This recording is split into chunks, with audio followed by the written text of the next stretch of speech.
Okay, so the virtual branch of the Massapequa Public Library would like to welcome you to a presentation of Neil Simon's Chapter 2 from the Lantern Theatre Company to Go. I probably had that name slightly wrong, and I apologize.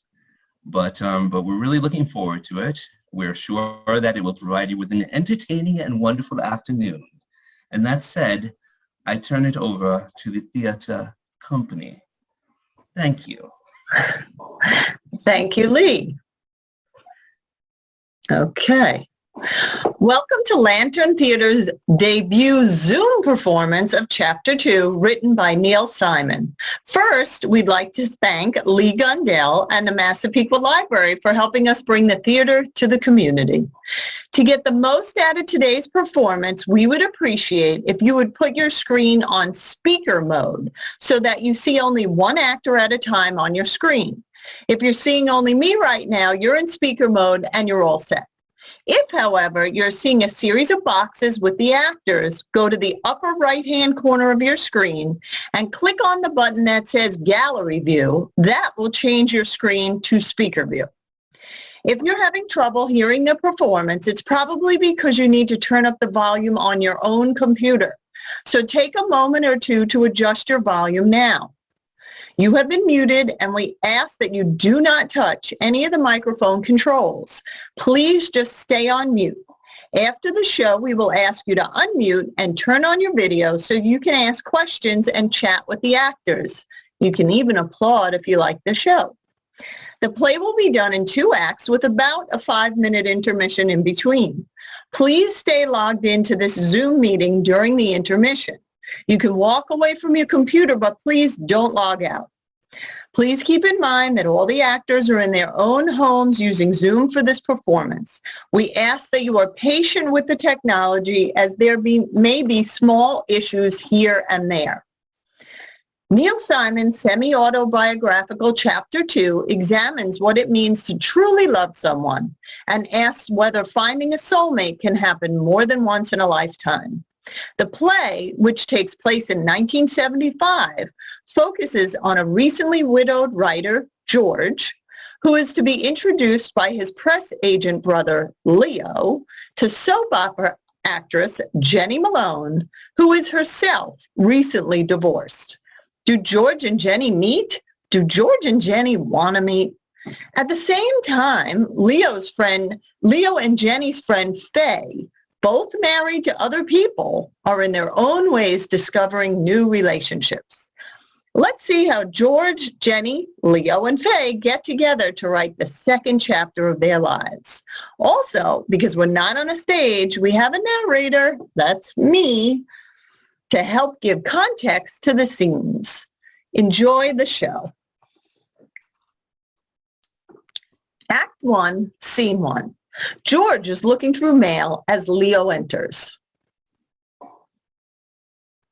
George, you're not going to believe this. I found a place to park right in front of the building. First 4 years. I think I'll buy an apartment here. I don't want to give up that space. George puts down a suitcase. Christ, it's 4 degrees in here. Where do you turn your heat on? I smell gas. Do you smell gas, George? What? Gas, for God's sake.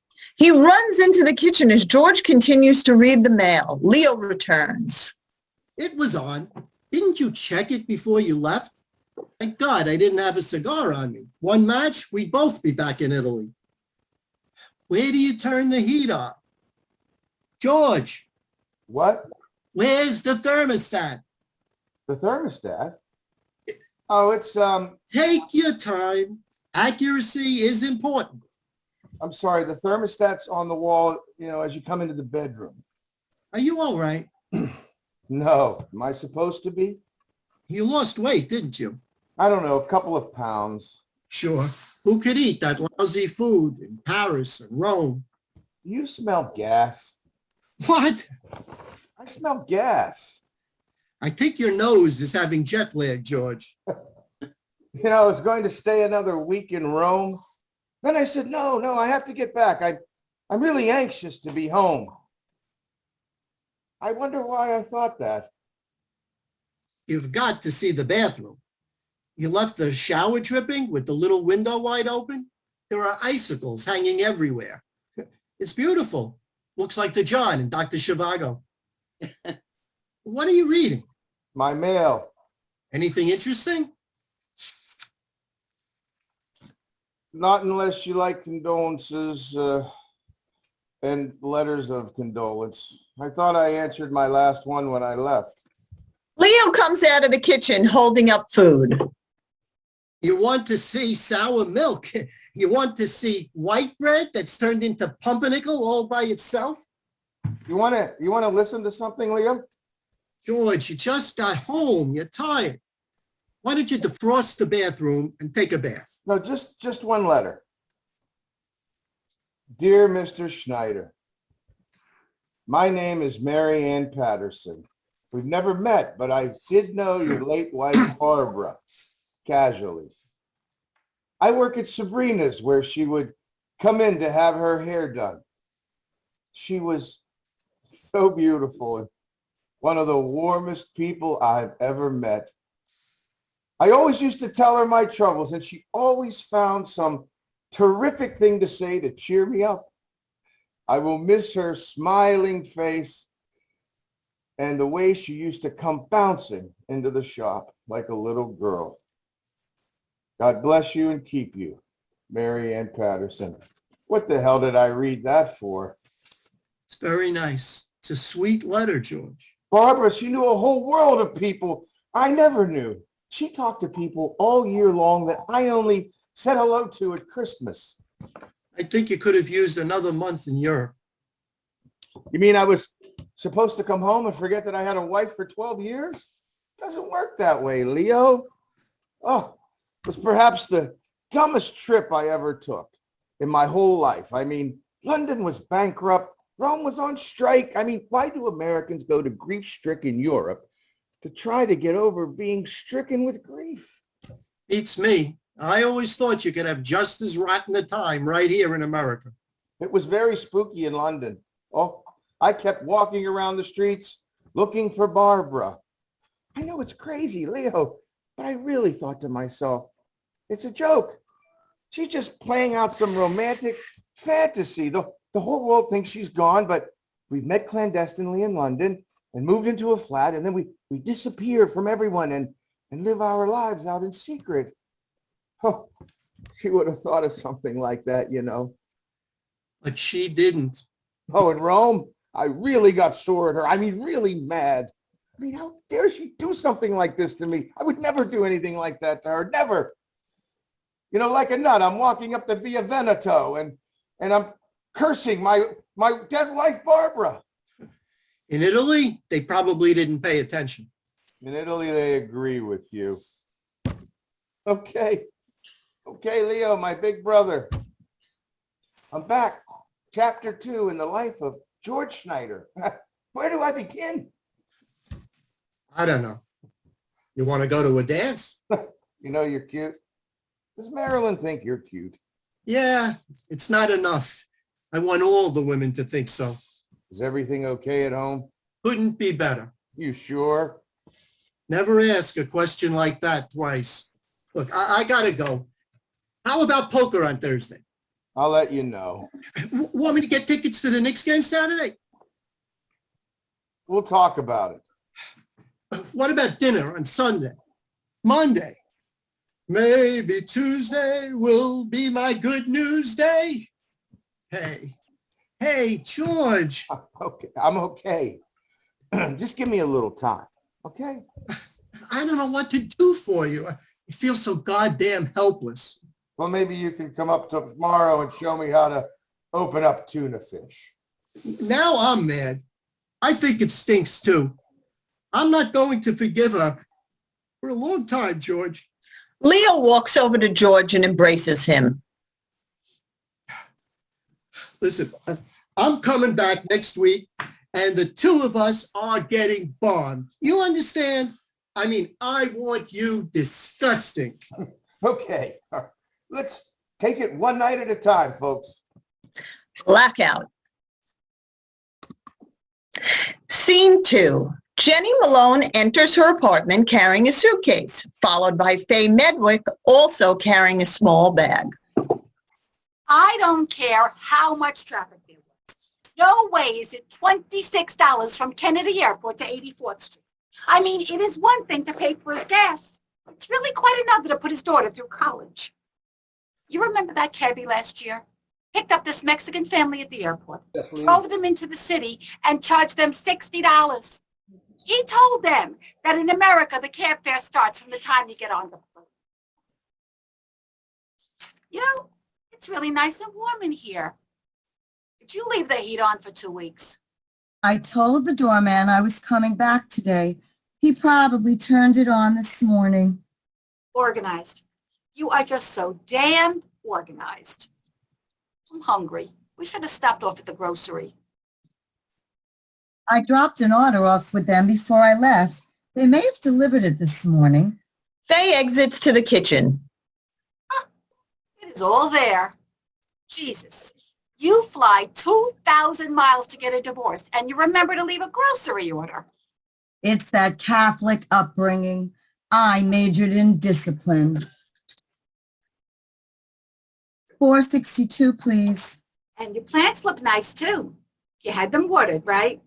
3 times a week. You have the nerve to tell that to a woman with a dead lawn and 2 fallen trees. Thank you. I'm going to change my answering service.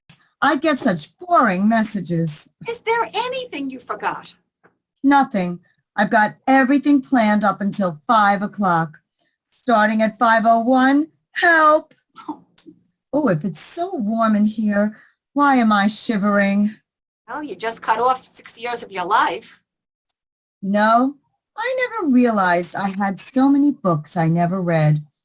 Okay, Catch-22, we're going to try it one more time. No, you see, I think that's wrong.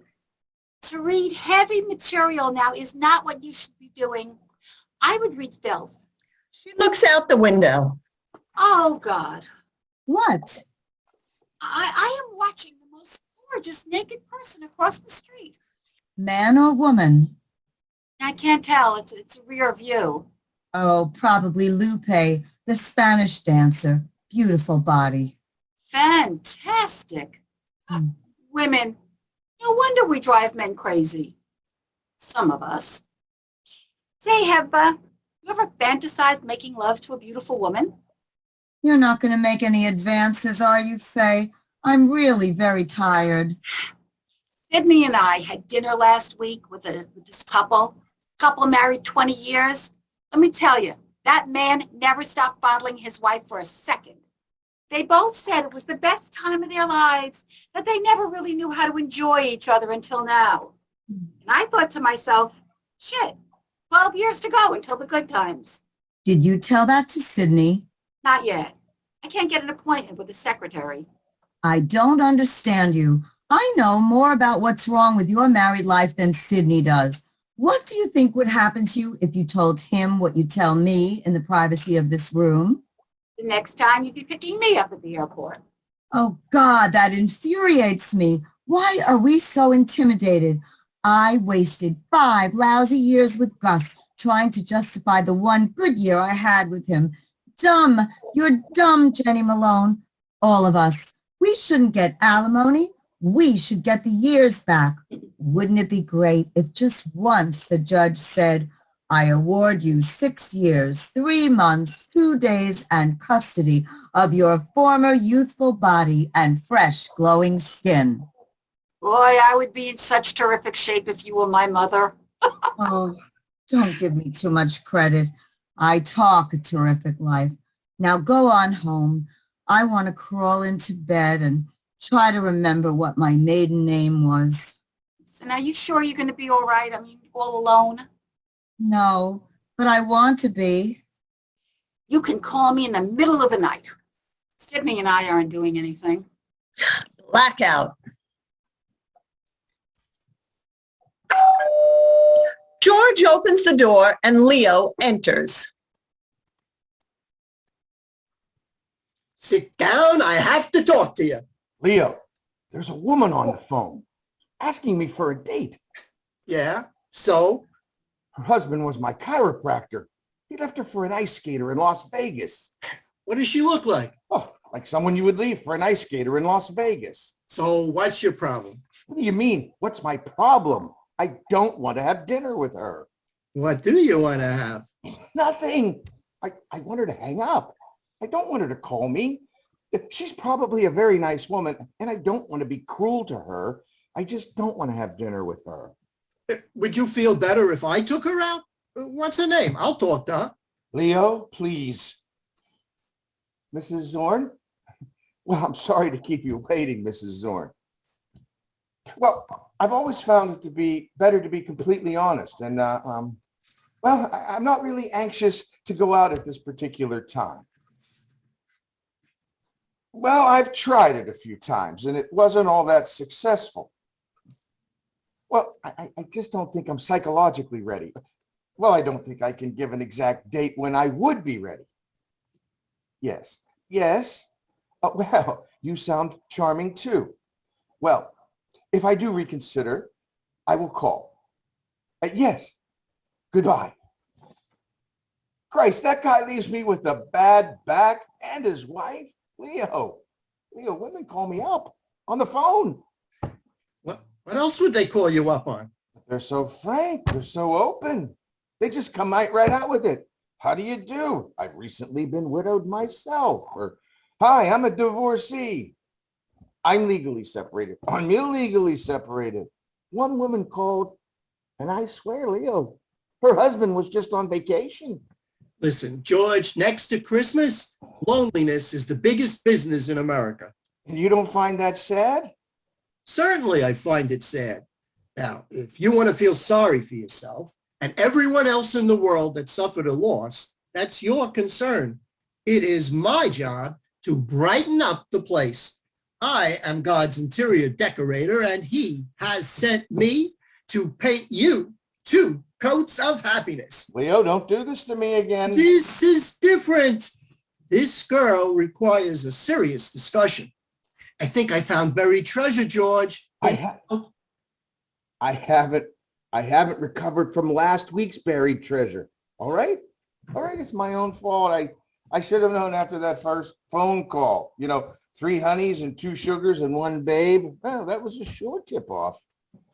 Look, Leo, I'm very busy.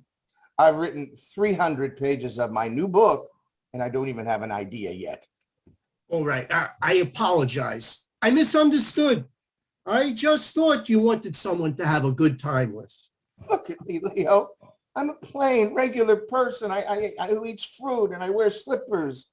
What makes you think I'm going to like a jazzy blonde who dyes a blue zigzag streak in her hair? She looked like the cover of a record album. But a terrific body. You've got to admit, that body was put together by someone who is very close to God. I booked a table at one of the finest French restaurants in New York. Oh, I put on a nice blue suit and I rang her doorbell, and this creature from Star Wars answers the door. Do you know what kind of dress she was wearing? Huh? Electric. Oh, I didn't see where it was plugged in, but it was an electric dress.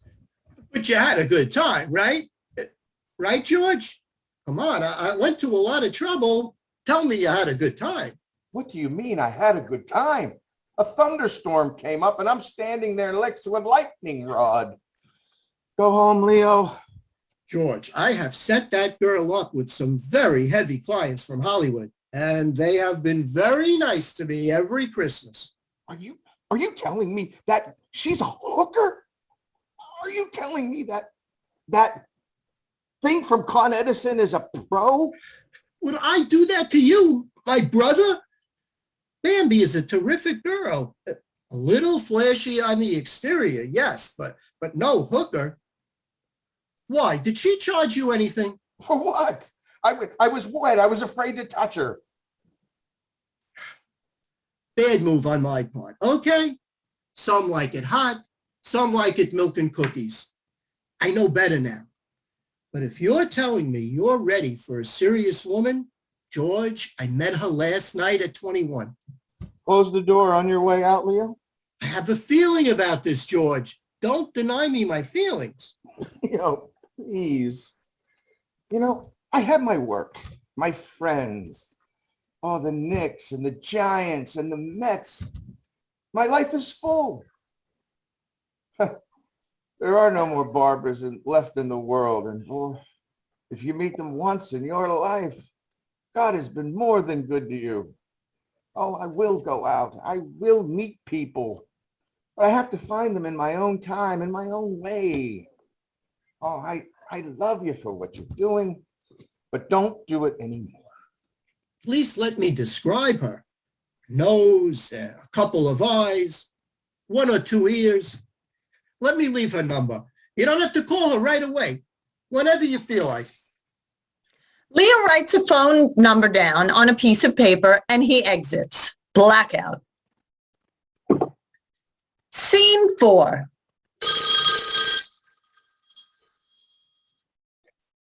Hello? Well, what a surprise. How are you, Gus? Fine. And how does it feel to be an ex-husband?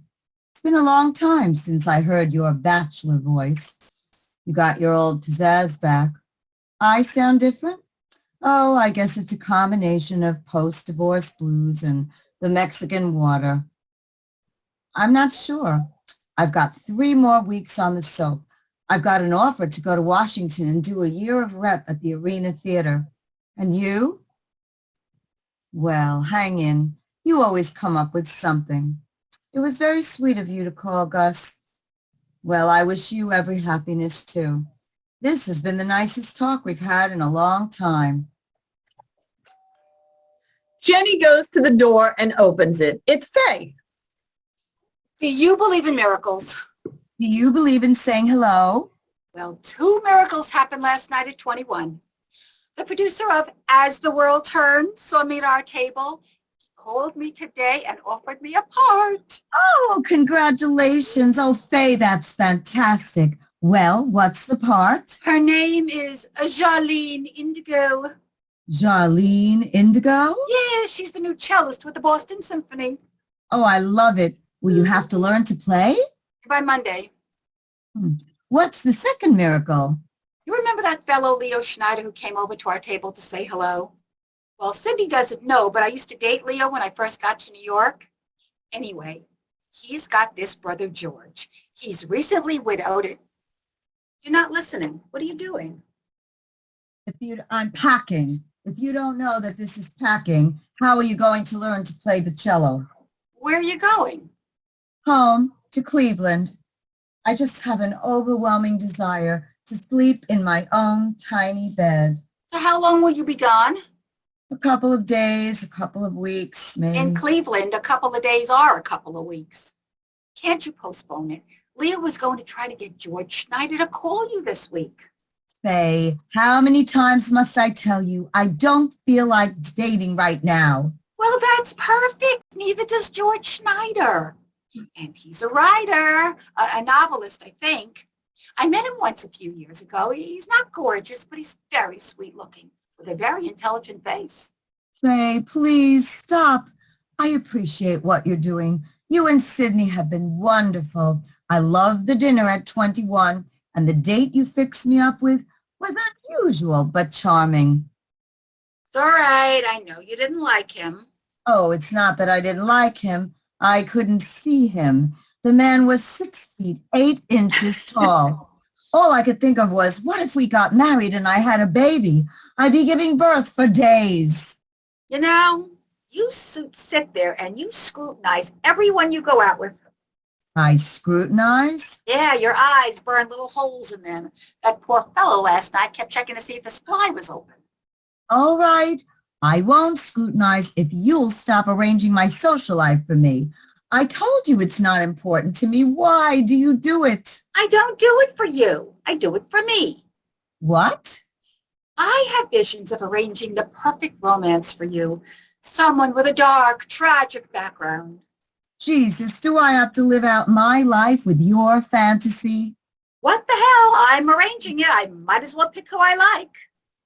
I don't understand, Jenny. Are you telling me you're never dating again? Yes, yes.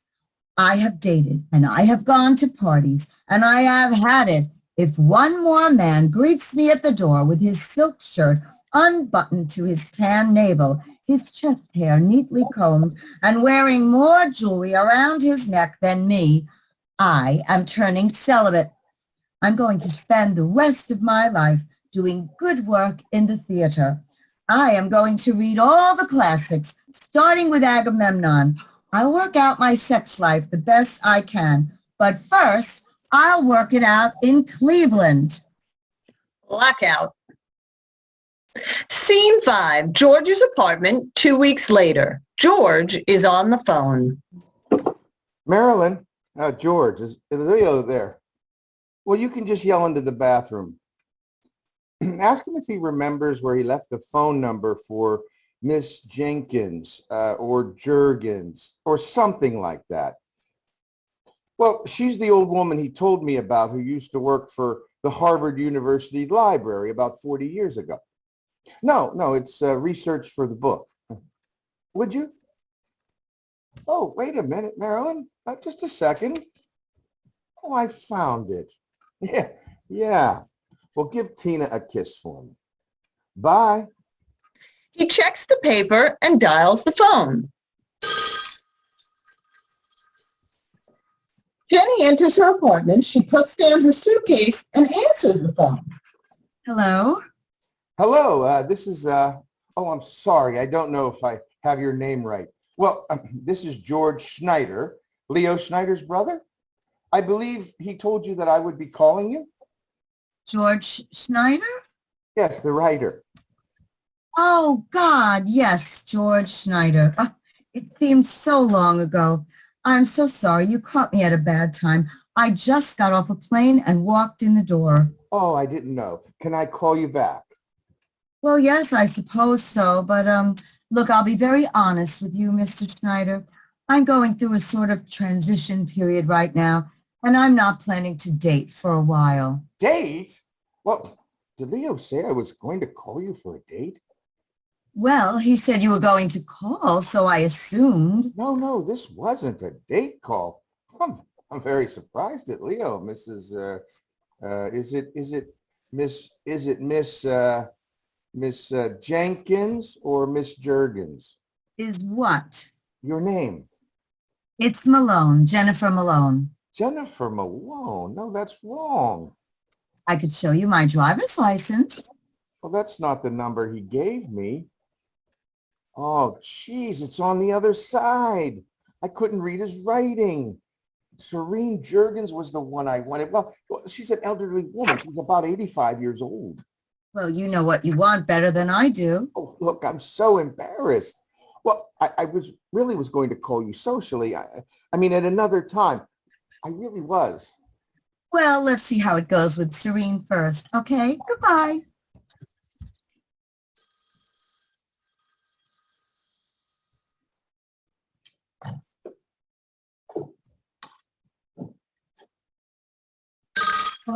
Hello? It's me. I'm back. You and the old lady didn't hit it off, huh? Now I know who you are. You're the girl that Leo met at 21. Jenny Malone. Sounds right to me. Oh, anyway, I'm calling you back because I wanted you to know I got the phone numbers mixed up. I didn't want you to think I wasn't calling you. I was. I mean, I wasn't then. I am now. For a date? Oh, no, I mean, not yet. I thought I would explain the last call before I went on with the next call. Oh, I'm a little slow. Which call are we on now? Well, this is the call to explain the dumb call. The charming call comes after we hang up. Oh, look, I'll tell you the absolute truth. I haven't made a call to a nice single girl in 14 years, and boy, I wasn't even good at it then. So if I seem inept, please bear with me. You seem apt enough. The point is, Mr. Schneider. George Schneider. I got it right here on the paper. The point is, Mr. Schneider, as I told Faye to tell Leo to tell you, I really have to get my head together right now, and that's what I was going to do for the next few weeks. It was very nice talking to you, George. Goodbye. Hello? Well, this is the charming call. I think I have a problem on my hands. Oh, you don't. I promise. This is definitely our last conversation. Then why did you call back? Well, I couldn't resist saying this is the charming call. No, seriously, if I intruded on your privacy, oh, I know very much how you feel. And, well, I like the sound of your voice, and I also wanted to say, well, I hope you get your head together in good health. Now, this is now the end of the charming call. Goodbye. He hangs up and she hangs up. Hello? You know, I was just trying to place your voice. California girl, right? UCLA. Born in Cleveland, and I went to Bennington in Vermont. How about that? So close. Well, Leo told me what you did, but I wasn't paying attention. And yet here you are calling me. Only by mistake. No. The first call was a mistake, and the second one was a callback explaining the mistake. The charming call was yours. That's true. You know, you have a very good mind, Jenny Malone. Now you see why you got the charming call. Oh, you're a writer, that's for sure. This is what they call repartee, isn't it? No, this is what they call amusing telephone conversation while under duress. So what is it that you do? I'm an actress. Oh, Leo didn't tell me that you were an actress. I'm sorry, wrong career? No, actresses can be very nice. I appreciate your open-mindedness. Wait a minute. I'm now extricating my foot from my mouth. There, that's better. Oh, so you're an actress. Well, and I'm a writer. I'm also a widower. Yes, Faye told me. Faye? Faye Medwick, she's the one pushing from my side. Oh, I understand you're recently divorced? Yes. How deeply do you intend going into this? Sorry, I pry incessantly. Oh, that's okay. I scrutinize. Look, you're a very interesting telephone person, Mr. Schneider. However, I have literally just walked in the door, and I haven't eaten since breakfast. It was really nice talking to you. Goodbye. She hangs up and waits for the phone to ring again. As you were saying, Listen, can I be practical for a second? for a second, yes. They're not going to let up, you know. Who? The pushers, Leo and Faye. Oh, they'll persist. They'll prod. They'll leave telephone numbers under books until we inevitably have that inevitable date. Oh, nothing is inevitable. Dates are man-made. Well, whatever, but the point is, I assume you have a very active career, and, well, I'm a busy man who needs quiet and few distractions. So let me propose, in the interest of moving on with our lives, that we get this meeting over just as soon as possible. What are you suggesting? Well, what if we were to meet for just 5 minutes? We could say hello, look each other over, part company, tell Leo and Faye that we've fulfilled their noble mission in life. That's very funny. And yet I hear no laughter. Because it's not funny, it's stupid funny. You think it's smart to suffer an entire evening rather than a quick 5-minute hello and goodbye? It's demeaning. It's like shopping, and I don't like being shopped. Do you prefer window shopping? I could stand across the street and wave. Am I talking to a serious person? Well, my friends tell me that I have a certain charm. It's like gold, though. You have to pan for it. And what if during those 5 minutes we took a liking to each other? Then we take a shot at 6 minutes. I can't believe this conversation. Look, if 5 minutes is too exhausting, we could have 2.5-minute halves with an intermission. Why am I intrigued by this? When would you like this momentous occasion to take place? How about right now? Right now? That's crazy. Why not? I mean, I'm having trouble working anyway, and, well, next week it could be too late. Ms. Juergens and I could be a hot item. But I just got off a plane. I looked terrible. Oh, so do I, and I got off one 2 months ago. Oh, it's just a quick look for Leo and Faye. For Leo and Faye, huh? Oh, what the hell? Let's give it a shot. Hey, terrific. Where would you like to meet? How about your place? Oh, that's out of the question. Why? I don't know why. 386 East 84th Street, apartment 12F. Got it. Write it down. You have a bad history with numbers. I'll be there in 8 minutes. And you don't think this is a bizarre thing to do? Oh, it's the weirdest thing I've ever come up with, but we may be blazing a trail for millions of others. And neither of us will be disappointed if we're disappointed, right? Please, let's not build down our hopes too much. Okay, see you. Goodbye. Goodbye. Smart move, George. Smart move. Dumb. You're a dumb lady, Jenny Malone. Blackout.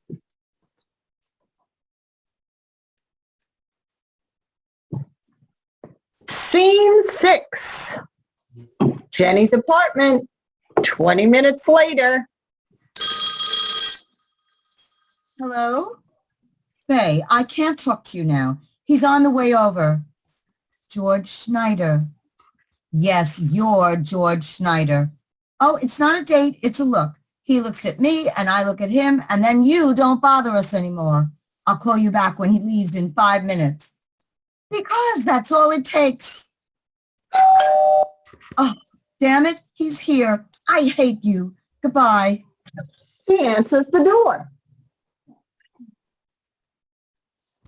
Oh, okay. Is that a review? No, just a response. Oh, hello. Hello. Oh, this was a dumb idea, wasn't it? Extremely. I think I've put undue pressure on the next 5 minutes. You could cut it with a knife. Well, I think if I came in, it would ease the tension. Oh, I'm sorry. Please, yes. Can I get you anything to drink? No, thanks. I don't drink. Oh, neither do I. Although, I'd love a glass of white wine. So would I. Please sit down. Thank you. George looks around the apartment. Is it all right if I pry? Sure. Well, you can scrutinize later. Jenny hands him a glass of wine. Leo was right. You're very attractive. Thank you. And I'm curious, and you don't have to answer this, but how was I described? Not gorgeous, but with an intelligent face. That's true. You can ask this face anything. No matter how old you are, the process never seems to get easier, does it? Process. Mating. Mating? My God, is that what we're doing? Well, haven't you noticed? The first thing I did as I passed you, I inhaled. You know, in our particular species, the sense of smell is the determining factor in a sexual attraction. It's just a guess. Do you write for Field and Stream? Please give me a break. I haven't done this in 14 years. Well, if you're patient, I get interesting with a little kindness. You're not uninteresting now. I'll tell you the truth. You're not the first girl Leo introduced me to. There were 3 others, all ranked with such disasters as the Hindenburg and Pearl Harbor. Now I see. That's when the 5-minute plan was born. So tell me about them. Oh, they defy description.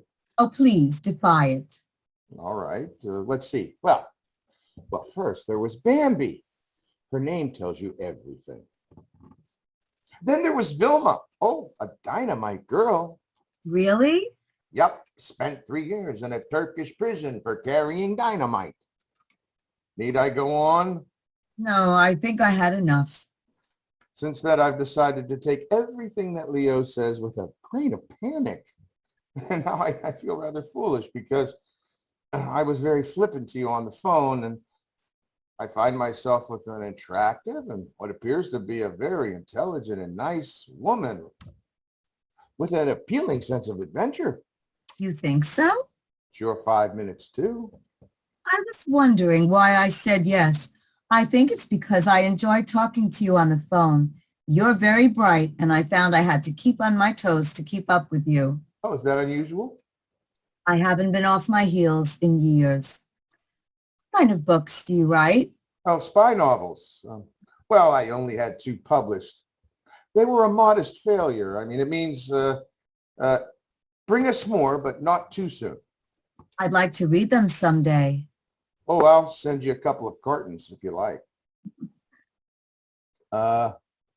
I'm 50 years old. Today? No, in general. Oh, is that statement of some historic importance? No, I wanted you to know because you look about 28 right now, and I feel like a rather inept 17-year-old, and I didn't want you to think I was too young for you. Oh, I'm 40.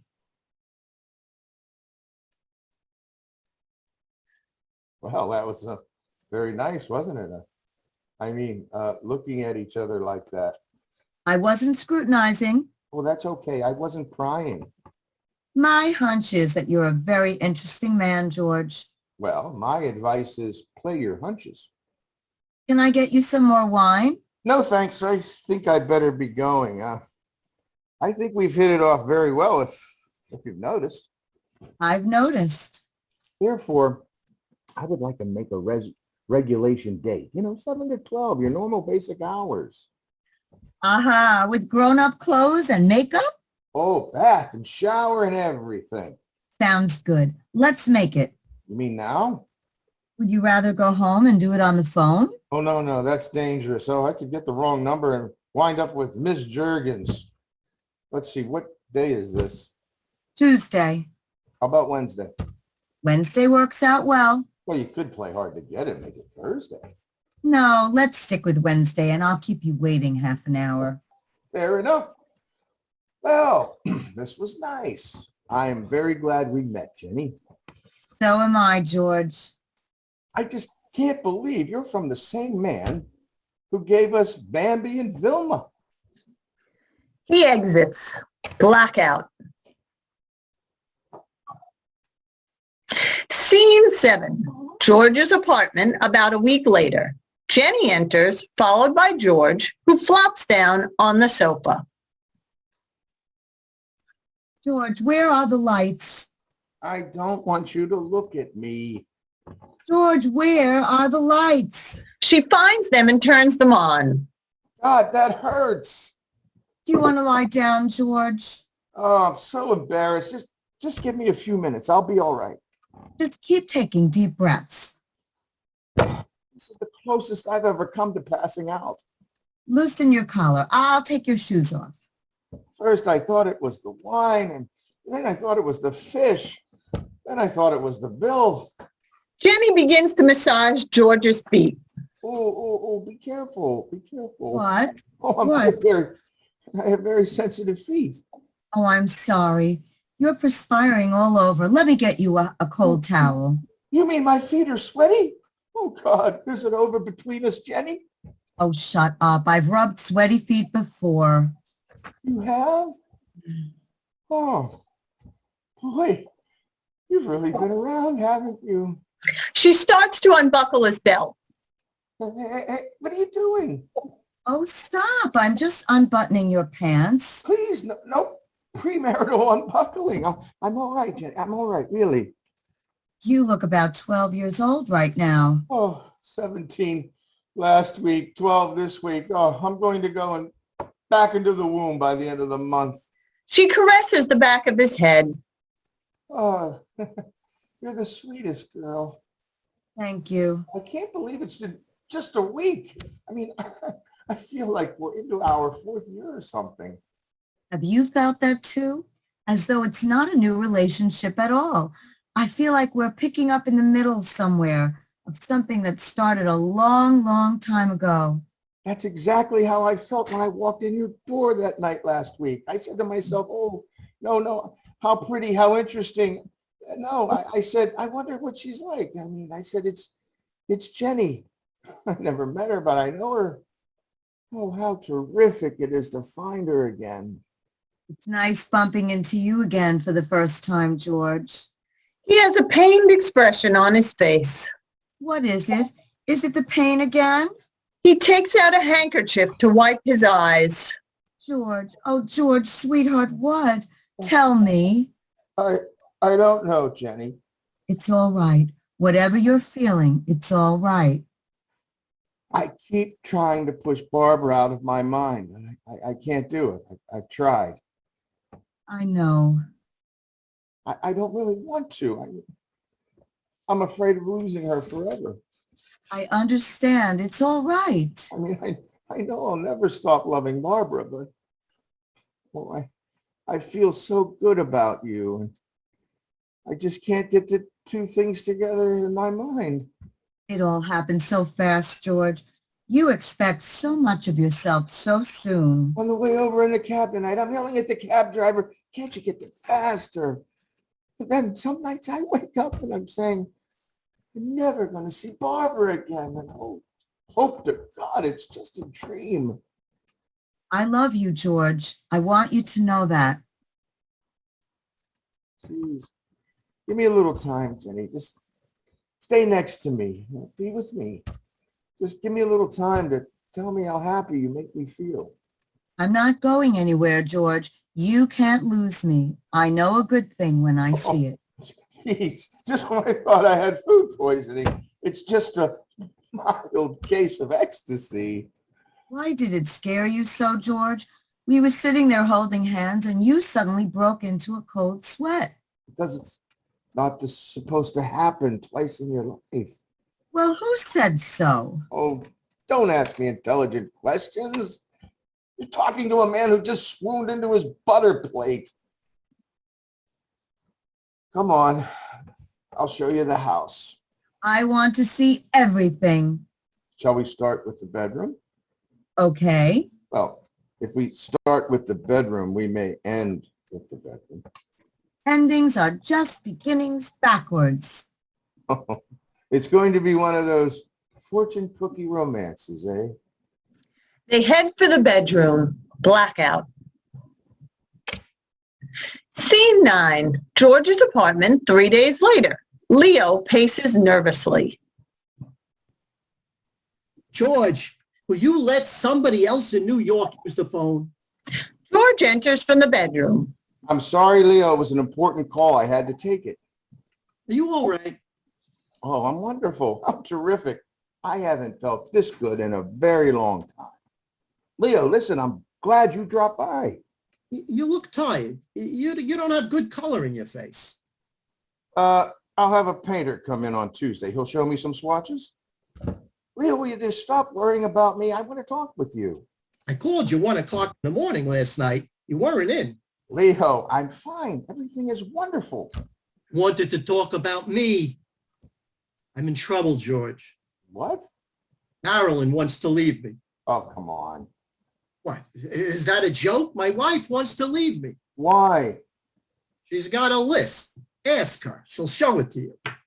She doesn't like my lifestyle. She doesn't like the hours I keep, my business, my friends, my attitude, my indifference, my coldness, and our marriage. Otherwise, we're in good shape. You know I'm in the theater. Life begins at 8 o'clock. The world isn't just matinees. She's not going to leave you, Leo. This has been going on for years. We took on 2 extra shows this season. The money was good. We needed it. I can't tell what the future is. I've got to make it now. I could be dead tomorrow. Yeah, that's possible. I guess she just wants to enjoy you while you're still alive. I'm sorry, George. Ah, come on, Leo. I know how you feel. You work it out. You always have. Not this time. She's leaving me the morning after Pinocchio. Pinocchio. Well, what's that? Tina is doing Pinocchio at school. Marilyn doesn't want to upset her until it's over. Kid isn't even playing the lead. She's a herring that gets swallowed up by the whale. When is the show? Thursday night. The only chance I have to save my marriage is if the play runs 4 years. Come on, Leo. You've got a good marriage. I know. Really? I'll invite you to sleep in our bedroom one night. You can listen. I'll tell you, George, the trouble with marriage is that it's relentless. Every morning when you wake up, it's still there. If I could only get a leave of absence every once in a while, a 2-week leave of absence. I used to get them all the time in the Army, and I always came back. You're an interesting man, Leo. Someday I'll have to get to know you. In the meantime, there's this girl I've met, Jenny. You've gone out with her. You like her? Oh, I like her, Leo. She's extraordinary. Isn't that wonderful? You see, I knew you'd like her. I only spoke to her for 10 minutes, but I saw she had a vitality, a sparkle about her. I knew she would interest you. Oh, she more than interests me, Leo. I mean, I'm crazy about her. I'm crazy in love with her. Well, we'll see. The point is, you enjoy being with her, and that's very important for you at this time. Leo, you don't hear what I'm saying. I'm going to marry her.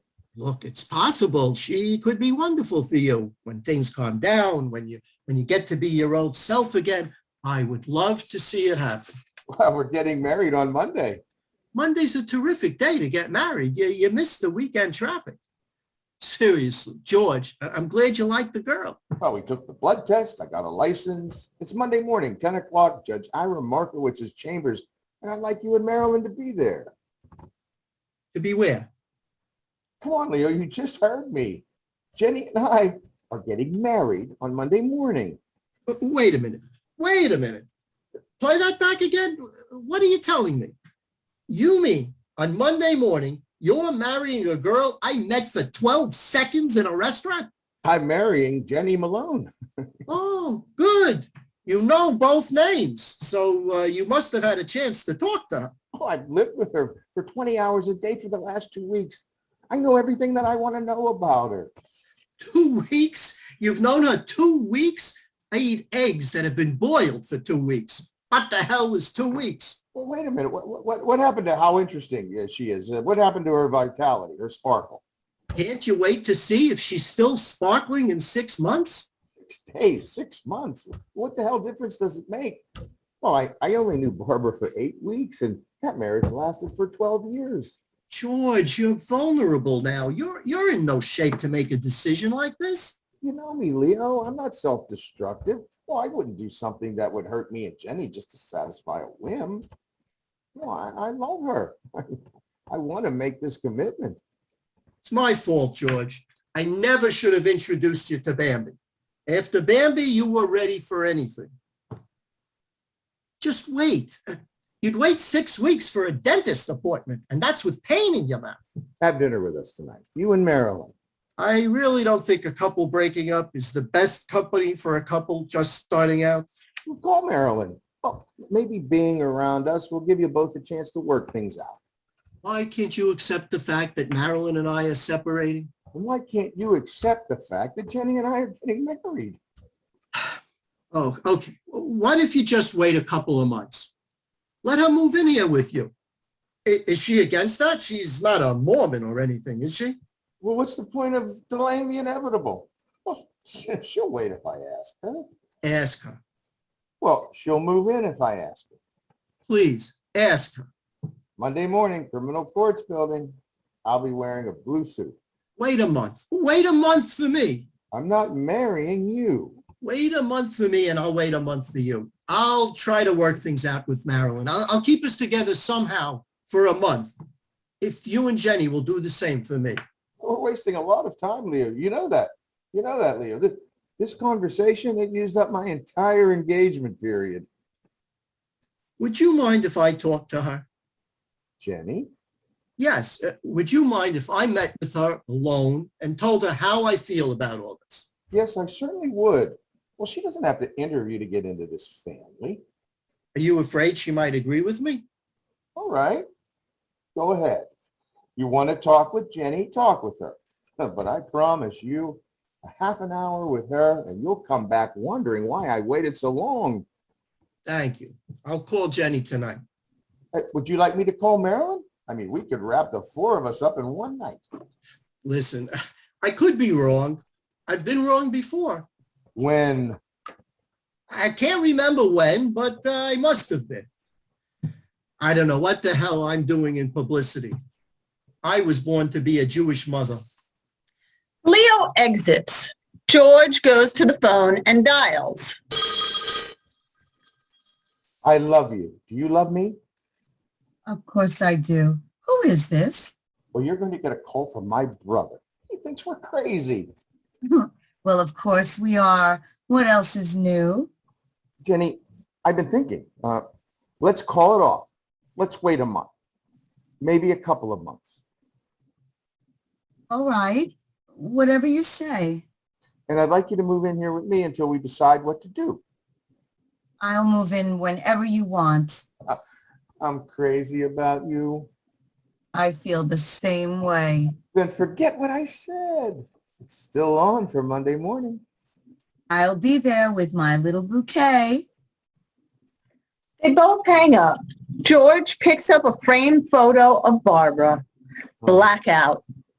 This is the end of Act 1. We will now have a 5-minute intermission. Please do not log out of the Zoom, and we'll see you back here in 5 minutes. Please also stay on mute. Thank you.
You're announcing 1 minute, right, Linda? Okay.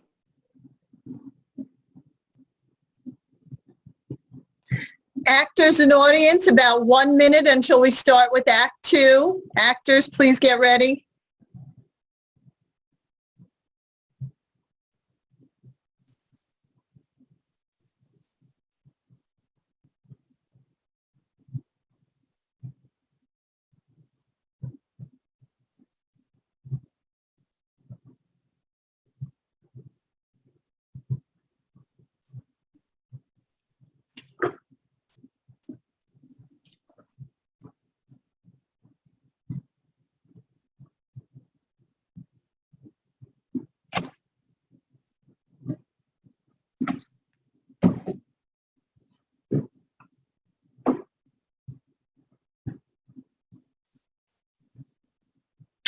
Act 2, Scene 1, Jenny's apartment. Jenny opens the door and finds Faye, who enters. I thought you were taping 2 shows today. We're on a lunch break. Listen, Jenny, if I asked you an enormous favor, would you say yes and not ask any questions? Yes. How long are you keeping this apartment? My lease is up in 2 months. Why? Would you let me have the key? Why do you want the key? I promise no questions. That's before I knew the favor. Please. Oh, I don't want to know, Faye, but if it's something stupid, don't do it, please. All right, well then take the key back because I don't know a smart way to have an affair. Oh, Faye, what have you done? Everything but consummation. That's why I need the key. When did all this happen? Well, what? So far it's only 10% cocktail talk, but I'm leaning towards happening. I don't want to know who it is. It's a secret I'll keep to my grave. Why won't you tell me? Because it's not important to know who it is. It's only important that I want to do it. Oh, don't you understand, Jenny? If I don't have something like an affair, I'll scream. Then scream. I thought I'd try this first. Oh, listen, maybe you're right. You're a grown woman. You know what you're doing. The hell I do. Then why are you doing it? Well, you tell me. Why are you getting married to a man you've known for 2.5 weeks who was married to a woman he idolized for 12 years? Because yesterday was lousy and it seems right today. I'll worry about tomorrow, the day after. Is there anything I can do to help? Yeah, leave me a map of all the quick exits from the apartment. I've got to get back to making America cry. Listen, Jenny, I may never use this, but I got to tell you, you are the best friend I've ever had. When is this thing going to take place? Not for a few days. I have to get hypnotized first. She exits. Hello? Hello, my angel. I thought you were taking a bath. Oh, you are? No, I do not want to hear you blow bubbles. I do not want to hear your rubber duck. You're down to 3 years old, George, and sinking fast. Oh, I think that's Leo. I'll see you for dinner. Well, I'm having spaghetti and you're having baby food. Bye. She opens the front door. Hello, Jenny. Leo, come on in. I really enjoyed dinner the other night. Marilyn is a very sweet girl. Thank you. We'll have to have you out to the house when the two of you get settled. I'd love it. Would you like some coffee and stale cookies? I'm trying to clean out the kitchen. Only staying a few minutes. I just wanted to state my case and leave. Oh, that sounds serious. All right, please sit. He remains standing. I have no right coming up here. This is really none of my business. I think loving your brother is very much your business. Thank you. So the reason I wanted to talk to you, Jenny, and if I'm out of line here, tell me, the reason I came up here today, the foundation for my thoughts, the structure for my desire to delineate what the hell am I saying? Structure to delineate. What is that? You think George and I are going too fast. Exactly. Thank you. Christ, I thought that sentence was going to take me right into old age. 2 weeks is very fast. In some circles, it's greased lightning. Be that as it may, and I hasten to add that I have never used expressions like be that as it may, or I hasten to add, but I'm having trouble. This is delicate territory, and I'm dealing with someone I care very much about. Leo, I told George I'd wait as long as he wanted. 2 weeks, 2 months, I don't care how long. He said, no, it's got to be Monday. It's all arranged. What is it you're afraid will happen, Leo? Not sure. I once read in a magazine that the greatest loss that can happen to a man or a woman in terms of the traumatic impact to the survivor is the loss of a spouse, the loss of a parent, a child, a job, a house. Any catastrophe is not deemed as devastating as the loss of a husband or wife. In time, most people work through it, but it needs the time. I wouldn't want you and George to be hurt because that time was denied to him, to both of you. I see. Have you and George talked about this? I can't always read George's mind. He keeps so much bottled up. Maybe he lets it all out when he's alone at the typewriter. I don't know. Can I ask you a question? What? What was it like when Barbara died? Oh, I don't think you want to go through that, Jenny. No, I don't. But you just made it clear how important it is that I do. Tell me, Leo. All right. They were very close. I mean, as close as any couple I've ever seen. After 10 years, they still held hands in a restaurant. I'm married 11 years. I don't pass the salt to my wife. When George first found out how ill Barbara was, he just refused to accept it. He knew it was serious, but there was no way she was not going to beat it. And Barbara never let on to a soul that anything was ever wrong. Her best friend at the funeral said to George, I just didn't know. One morning, George called me from the hospital and he said, very simply and quietly, she's gone, Leo. And it surprised me because when I thought it was finally over, I thought George would go to pieces. I mean, I expected a full cracker, and it worried me that he was so held together. I talked to him all the time, and then suddenly I didn't hear from him for 5 days. I got pretty scared. He didn't answer the front door, and they let me in with a pass key. I found him in the bedroom, sitting in front of the TV with the picture on and no sound. He was in filthy pajamas. He must have dropped 8 or 9 pounds. I said to him, hey, George, why don't you answer the phone? Are you okay? And he said, fine. I'm fine, Leo. And then he reached over, touched my hand, and for the first time in a year and a half, the real tears started to flow. He cried through that whole night. I couldn't get him to eat anything, so the next morning his doctor came over and checked him into Mount Sinai. When he got out, he stayed with me for about a week. I couldn't even get him to leave the house and take a walk. He had this fear that he'd never make it back to the house. I finally got him to walk down to the corner, and he never let go of my arm for a second.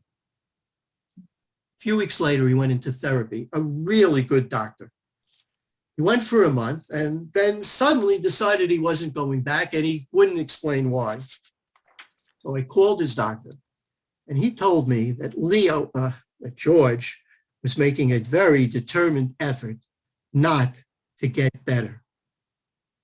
Because getting better meant he was ready to let go of Barbara. One day he took off for Europe. Not new places, just the ones he visited with Barbara. When he got back, he seemed better.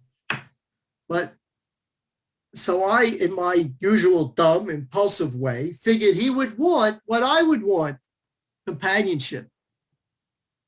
But he has good instincts. He knows what's right for him.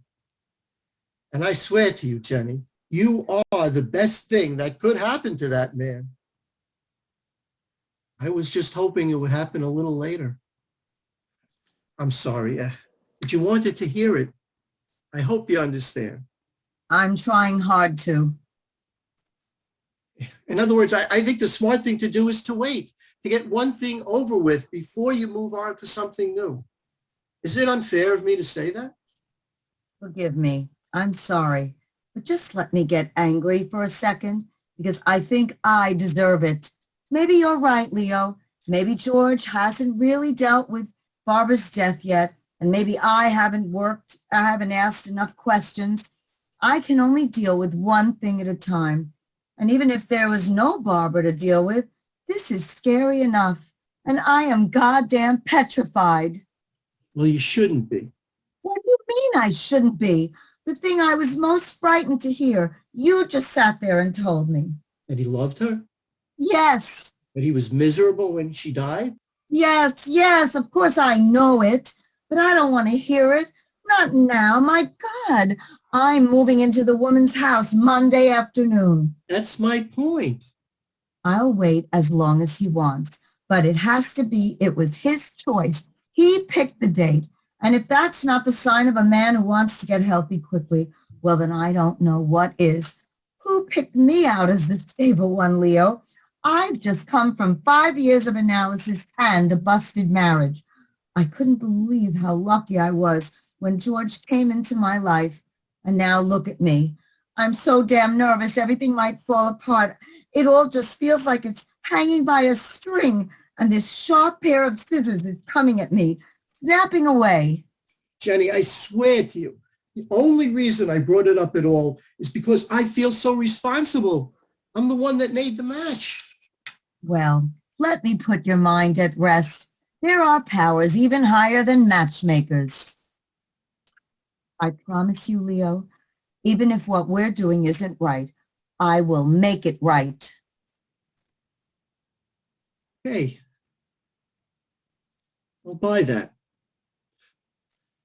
I'll see you Monday, kid. Leo, do me a favor. Don't tell George what we talked about. Give us time to get to that ourselves. I'm not even talking to George. I can't understand why he waited this long. He opens the door and leaves. She heads for the bedroom. Blackout. Scene 2, George's apartment. Monday morning, 9 a.m., Leo enters.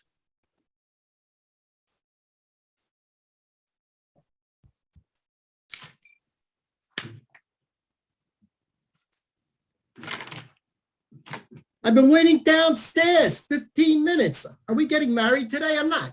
Cut myself shaving. I can't stop the bleeding. Is there any royalty in our family? Yeah, King Irving from White Plains. Come on, the cab is going to cost you more than the honeymoon. Oh, I slept 12 minutes, and I woke up twice during those 12 minutes. Let's go, George. The judge has a lot of murderers waiting to convict today. Who is she, Leo? I'm marrying a woman. I don't know who she is. Don't start with me, George. You drove me and all your friends half crazy. Now, suddenly, you want information? Oh, I can't breathe. What a day not to be able to breathe. What should I do, Leo? I'll give you a balloon. You can suck on it. George, I've got to know. Are you calling this off? Because if you are, I can still catch a workout at the gym. Will you have a little goddamn compassion? I can't even get my ex-analyst on the phone. Oh, what lot they care. $50 an hour, and all they do is protect you from doing something crazy in their office. Listen, if you're too busy, then you can run along. I don't want you at my wedding anyway. You're going to just stand there and make faces at me. You do it all the time. I did it at my wedding, never at yours. You never told me what you and Jenny talked about. She wasn't home. Oh, yeah? Well, she told me I was very lucky to have such a concerned brother. And she told me that I'm the one she really wants. She's just marrying you to make me jealous. Let's go, George. If you're late, this judge finds you. You were right, Leo. It's all too soon. I should have waited till 11:30, 10 o'clock. It's too soon. Will you come on? Leo pushes George out of the door. Blackout. Scene 3, Jenny's apartment. Faye enters. Yes. Faye? What number did you want, please? It's all right, Faye. It's me, Leo. Leo who? Faye, I haven't got time to play espionage. I can't meet you now. I've got to run back to the airport. George forgot the airline tickets and his traveler's checks. The limo had a flat on the Long Island Expressway, and Jenny's got the heaves. Can we do it tomorrow? No, tomorrow's no good. Sydney and I are going to the marriage counselor. What time do you get through? I'm going there so I don't have to come here. Cool it. Let's not get on track before the train gets started. Leo, please, let's just forget it. I can't go through with it. Why? I was seen by 2 little girls in the elevator. Faye, please stop treating this like it's the Watergate break-in. You think we're the only ones doing this? What do you think they have lunch hours for? Look, I've got to run. There are 2 people about to leave on their honeymoon who aren't talking to each other. I'll call you later. No, Leo. I'm hungry for you. No. Steaming, No. burning, hungry with desire. Oh, crap. He rushes out of the apartment. This is definitely my last affair. Blackout.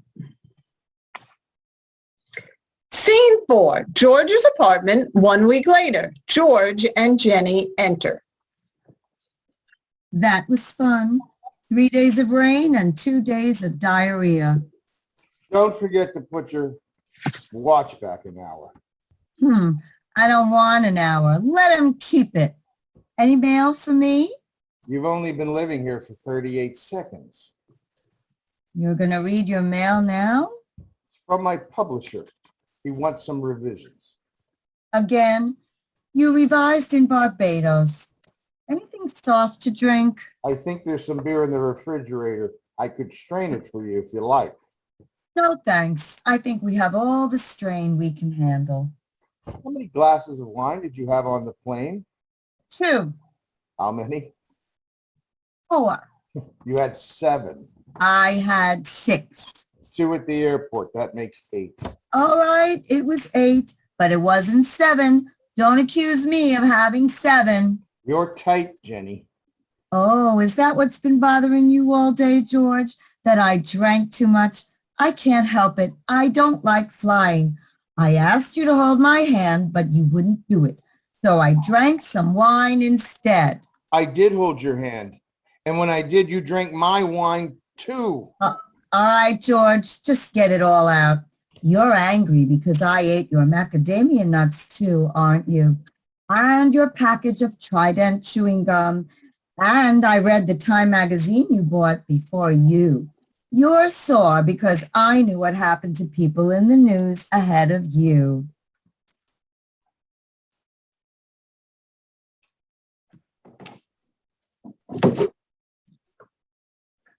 Don't mix up my mail, please. Oh, pardonnez-moi. I'll revise it later. A little glum in here. We need lots of plants from the floor to the ceiling. And sunshine. How do we get sunshine in here? Jenny opens the blinds. I think our best bet is to wait until morning. Oh, God, humor. At last, humor. Look, it's been a lousy day, and because of the time difference, we get an extra hour of lousy. So why don't we just write it off and go to bed? I'm hungry. You just had dinner on the plane. Oh, airplane food isn't dinner. Come on, let's go get a chili burger. I don't want one. Don't be ridiculous. Everybody wants a chili burger. She pokes at him. Nice, big, greasy, non-government inspected chili burger. Cut it out, damn it. How many times do I have to tell you I don't want a goddamn chili hamburger? Chili burger. The ham is silent. Oh, very good. Give the girl 2 gallons of wine and the repartee really gets quick. Well, never as quick as you, George. I'm just a dumb old country girl from Cleveland. Oh, I noticed. Sitting on the plane with your pen poised over the New York Times crossword puzzle for 3.5 hours. Ink never once touching the paper. I'm sorry, George. Am I not literary enough for you? Well, how's this? Up your syntax. Swell. I'll try it tonight. You know, I've been looking for a thrill.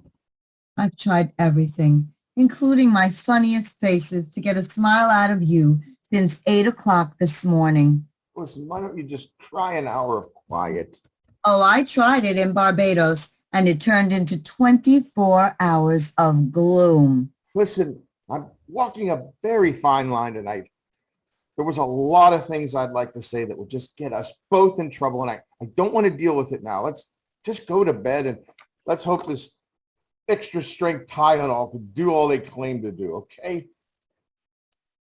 I would just as soon hear what you had to say. Oh, I don't think you would. Why don't you be in charge of saying it, and I'll be responsible for not wanting to hear it?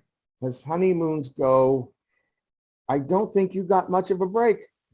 Really? I'm sorry you feel that way. I had an intermittently wonderful time. I don't know what you experienced in the past. I'm not a honeymoon expert. But personally, I found me to be unbearably moody. 2 days in 7 isn't much of a complaint, which I never did. And I think we ought to limit this conversation to present honeymoons. Why? Because that's where we're living. You can't get to the present without going through the past. Oh, Jesus, George, is that what you did in Barbados? Compare honeymoons? Why don't you ever ask me questions, Jenny? Why do you treat our lives as though there was never a day that happened before we met? I'm not overly curious, George. If there are things you want to tell me, then tell me. But Christ, does it have to be our first night in this house? Oh, good. I was wondering when that perfectly calm exterior was going to crack. Well, thank God for a little antagonism. Antagonism, hell.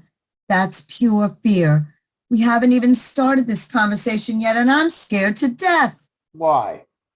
I have terrific animal instincts, George. I know when my life's about to be threatened. Aren't you even curious to know who the hell we are? I mean, you've got some romantic goddamn image of this man with a tragic past right out of Jane Eyre. You're the one with the writer's imagination, not me. All right, I'll start. Well, what about Gus? I would appreciate some biographical information on the man you spent a few important years of your life on. Come on, Jenny. Tell me something, anything. What was your honeymoon like? Would you say your sex life was A, good, B, bad, C? Why are you doing this to me? I don't understand. Do you expect me to give you detailed descriptions of what it was like in bed with him? Is that what you want to hear? Okay, Jenny, forget it. If you want to know the truth, I don't think I ever knew the first damn thing about sex, because what happened to me and you in Barbados was something I never dreamed was possible. I hope you felt the same way, George. I'm sorry. This is very painful for me to talk about, but I'm going to try. I'll try anything that's going to make us move closer to each other. I said forget it. No, goddammit. You are not going to open me up and then walk away from it. I went through one marriage, ignorant as hell. At least let me learn from that one. What else? Ask me. You're doing fine on your own. George, I am not going to blow 5 years of analysis in one night because you don't have the nerve to finish what you've started. I've always had problems with confrontations, But I swear to God, I am going to get through this one. No other questions? Then can I ask a few? Why not? Tell me about Barbara. She was terrific. Oh, I know she was pretty. I see enough pictures of her around here. Tell me about your honeymoon. You went to Europe, didn't you? Paris, London, and Rome. Oh, you want a romantic description? It's a knockout. I got the adjectives, George. What about the details? Big room, small room, view of the park, overlooking the Seine, four-poster bed. What was the wallpaper like? Stop it, Jenny. Why? What's wrong? Would you rather make out a list? What's safe to talk about and what's hands off? I'm sorry, Jenny. I just don't think I'm up to this tonight. Why, George? Why is it so painful? What are you feeling now? Do you think that I'm expecting you to behave a certain way? No, I expect it. I expect a full commitment from myself. I did it 12 years ago. I just can't do it now. I'm in no hurry. What you're giving now is enough for me. I know the rest will come. How do you know? How the hell did you become so wise and smart? Stop being so goddamn understanding, will you?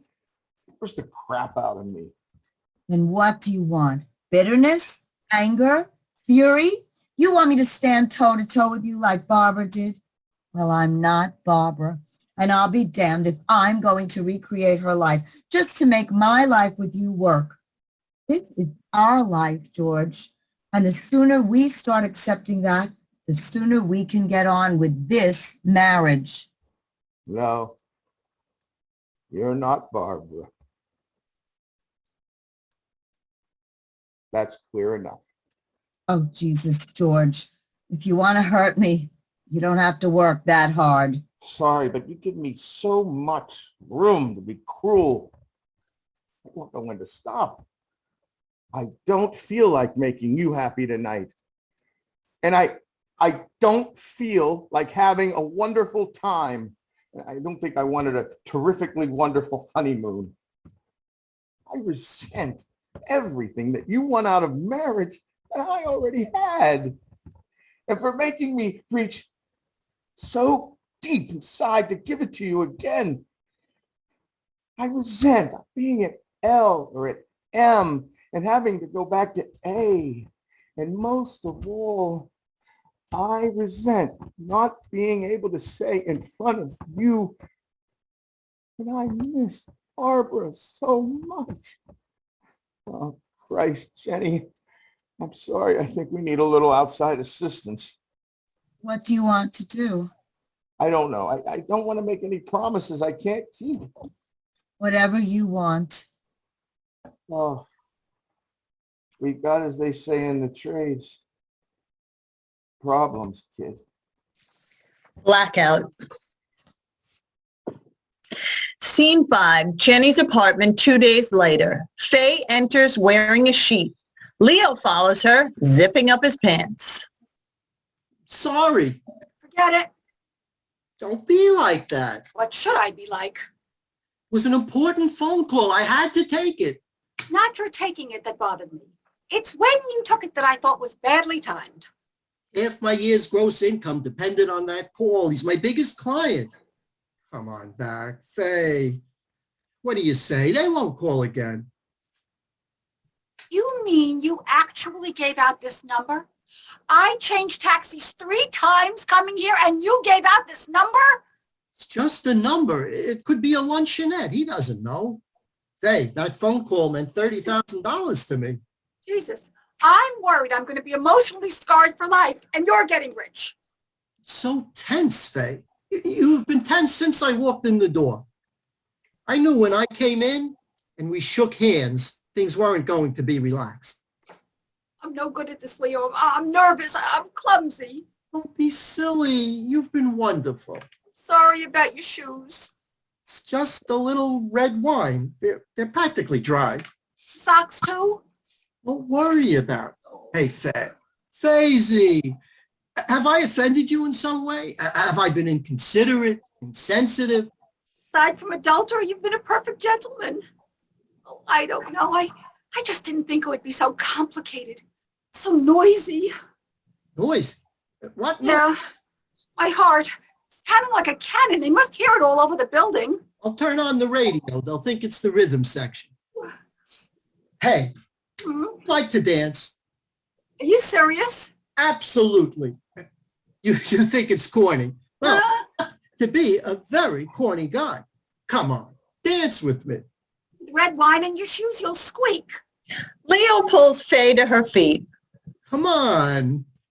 Flamingo, like a flame in the sky. You're crazy, Leo. To my lover nearby. You are embarrassing me. Hey, flamingo. One dip. Just give me one old-fashioned dip. He dips her. Let me up, Leo. I'm in no mood to be dipped. She slips and they slide to the floor. Jesus, you're pretty. I'm not. Don't tell me you're not. I'm telling you, you're pretty. All right, I'm pretty. I don't want to argue. Pretty and sweet, and you've got the softest face. You've done this a lot, haven't you, Leo?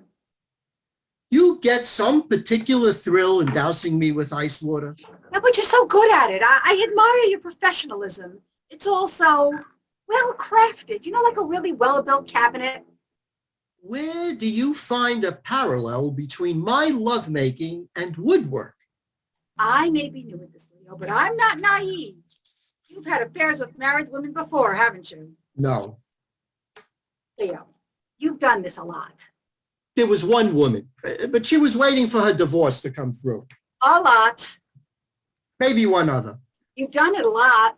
A few times, I swear. A lot. Yes, a lot. But they were never important to me. Today is important to me. What is this tent you're wearing? Please, Leo, a lot of meaningless affairs does not raise my appreciation of what we're doing. It's not just the phone call that's bothering you. It's something else. You know what the real problem is? You don't have a good enough reason to be here. Oh, that's a funny thing to say to a woman who shopped in 12 stores for the right underwear. Well, then maybe we rushed it. I rushed it, okay? Maybe this isn't the right time for you, Faye. What do you know about it? A couple of lousy affairs and you're suddenly Margaret Mead? Listen, when Jenny began having trouble with Gus, she decided to see an analyst. And I asked her, when was the day you finally realized you needed one? You know what she said? It was the day I found myself in his office. Well, I'm here in your office, and I need something in my life. I've already tried transcendental meditation, health foods, and jogging. And I am now serenely, tranquilly, and more robustly unhappy than I've ever been before. So don't tell me this isn't the right time for me, Sydney. Leo. Leo! Oh, shit! Oh, Faye. Sweet Faye. Oh. You are so much more interesting looking than you were 12 years ago. You've got so much character in your face. You're right before, Leo. I don't have a good enough reason to be here. Because what I want, I can't have. I want what Jenny has. The excitement of being in love again. I'm just so jealous of her I could scream. I did for her what I wish I could have done for myself. And in return, I got her apartment to do exactly what I swore when I was pretty that I would never end up doing when I became interesting looking with character. I think you're a very confused person, Faye. Yeah, I noticed that. I was crazy about you, Faisy. Never stopped thinking about you all through the years. I used to read through the trades to see if you were working or not. And why didn't you ever try to get in touch with me? I heard you were happily married. I heard you were too. Go trust people. You know, I wonder what would have happened if we had married each other. Well, I hope a hell of a lot more than what happened today. What's your opinion? I think we'd have turned out swell. Yeah, you don't really believe that, do you? No. Then why did you say it? I thought it would make you happy. You're awful. Why? Because I want to please you? Are we better off deluding ourselves that ours would have been one of the great love affairs of the 20th century? I know what it is, and you know what it is. Why do we have to call it something we both know it isn't? Because sometimes a person needs delusion. Leo puts on the rest of his clothes. Not me. I need something new. It's why I like show business. There's another opening every 3 weeks. I can't be monogamous, Faye. What can I do? Take shots for it? But in our system, I'm put down as a social criminal. Can't be faithful to my wife, and I hate the guilt that comes with playing around. So I compromise. I have lots of unpleasurable affairs. What makes it worse?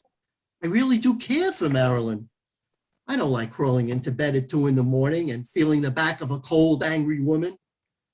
And I don't like you coming up here under any false pretenses. I would love to make love to you. But that's the end of the sentence. I don't want to find romance. I don't want to dance on the ceiling or have my heart stand still when she walks in the door. Because I really don't want to hurt anyone anymore. All I want is a little dispassionate passion. Boy, did I ever come to the wrong store to shop. So what have we got here? We got one romantic, unhappy woman, one indifferent, frustrated man, and one available and unused bedroom is what we got here. You know, it's too bad. Finally got me in the mood, and your honesty got me right out of it. Anyway, I like you too much. Making love to people you like is dangerous. Good. Save it for your enemies. Well, I can still get some work done. Can I drop you downtown? We leave together. Suppose someone sees us. Listen, they could have seen us in bed and never suspected anything. Come on, get dressed. Oh, Leo, as a lover, you make a terrific friend. Would you mind giving me one warm, passionate, and very sincere kiss? Because I will be goddamned if I'm leaving here empty-handed. Hold on to your sheet, kid. Kissing is my main thing. He kisses her gently and then more passionately. As he does, Jenny walks in. She sees them and freezes. Oh, God, I'm so sorry. Oh, Jesus. Oh, Jesus. Christ. I should have called. I didn't think it. No, it's all right. It's okay. No harm done. We're all adults. It's a grown-up world. These things happen. We have to be mature. Oh, shut up, Leo. I just came by to pick up some clothes. I can do it later. Look, don't think, Jenny. Don't think until I talk to you tonight. Will you promise me you won't think? I won't. I promise. Goodbye, Leo. Say hello to Mara. Goodbye, Leo. Jenny exits to the kitchen. This is one of those situations in life that a lot of people find humor in. I don't. Faye exits to the bedroom. That's a first for me. Never happened before. Never caught by a sister-in-law. Never. Blackout.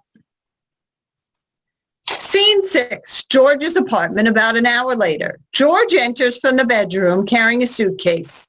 He puts a note on the desk and heads for the door. Jenny enters and sees George and his luggage. Hi. Hi.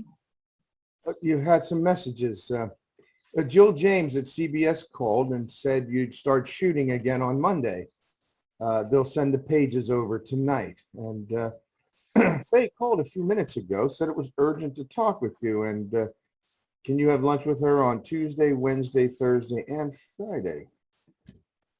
And that was it. Sorry, I wasn't listening. I couldn't take my eyes off your suitcase. I tried to explain everything in a letter. It's on the bed.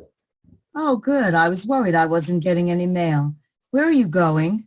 Los Angeles. Someone at Paramount's interested in making Duchess of Limehouse as a film. When did all this come up? 2 weeks ago. Why didn't you tell me? I have no reason to go 2 weeks ago. Leave it to you to make a point clear. How long will you be gone? I don't know.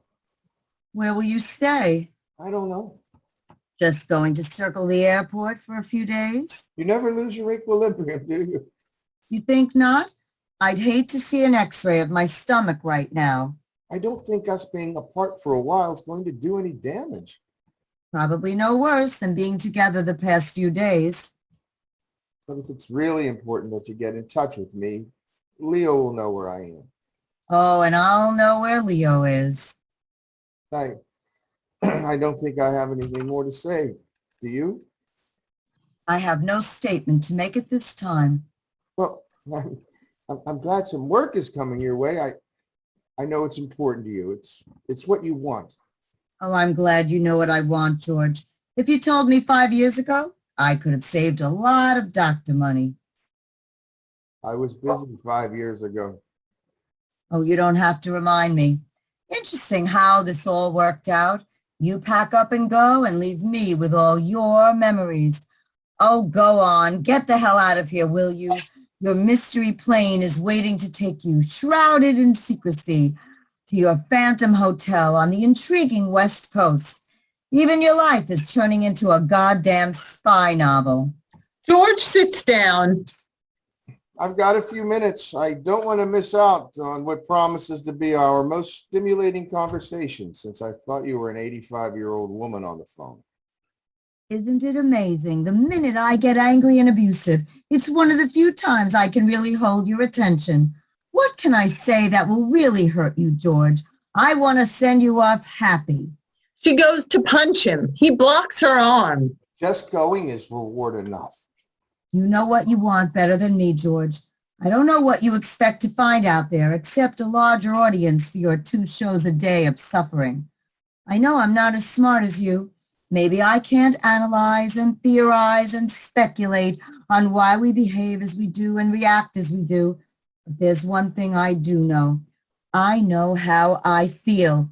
I know I can stand here watching you try to destroy everything I've wanted in my life, wanting to smash your face with my fist because I love you.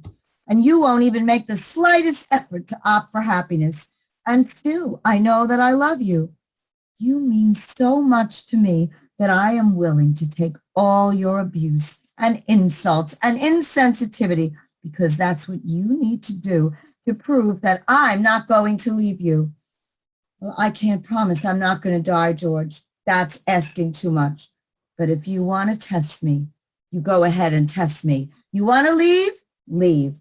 But I'm not the one who's going to walk away.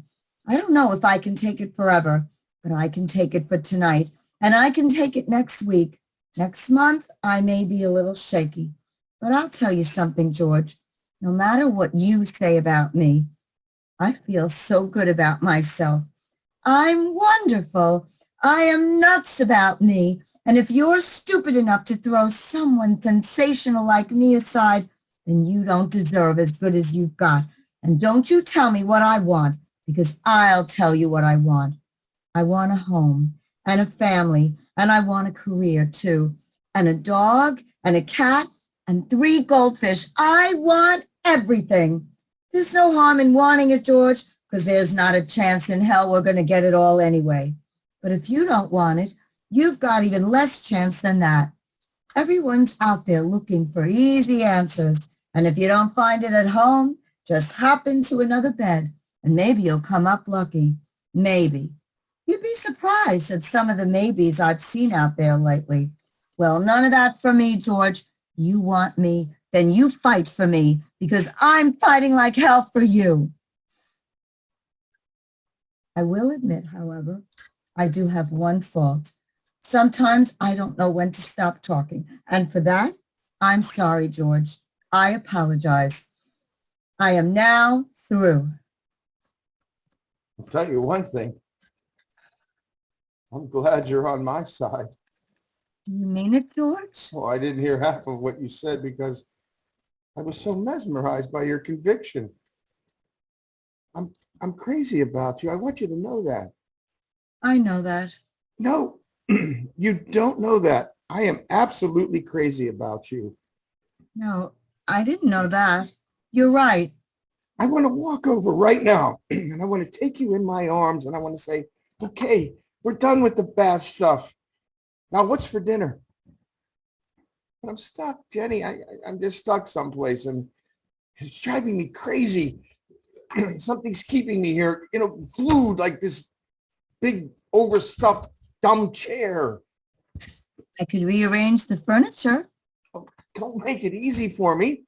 I mean, I'm fighting to hold on to my self-pity and just my luck. I run into the most understanding girl in the world. Let me go to Los Angeles. Let me try to get unstuck. I'll be at the Chateau Marmont Hotel, and I'll be in my room and sticking like crazy. Couldn't I go with you? I wouldn't bother you. I would just watch. Take care of yourself. George, would you mind very much if I slept in my apartment while you're gone? I feel funny staying in this place alone. I understand. If you don't call me, can I call you? We might just have one of the most beautiful marriages that was ever in trouble. Blackout. Scene 7, Jenny's apartment. Faye opens the door. It's Leo. Oh, hello. Do I look as surprised as you? Yeah, what are you doing here? I just dropped by. See me? No, Oh, thank God. I was afraid it was one of those habits you can't break. it's Jenny home. Yeah, she's in the shower. She moved back last night. So much for our matchmaking. Actually, I came by hoping to find my wallet. I think I dropped it in the bedroom yesterday during the mass exodus. Yeah, Jenny found it. She woke up in the middle of the night with a credit card lump under her head. Did she say anything about us? Well, that's not her style. I'm in the process of forgetting about yesterday. Seeing Jenny's old doctor on Monday.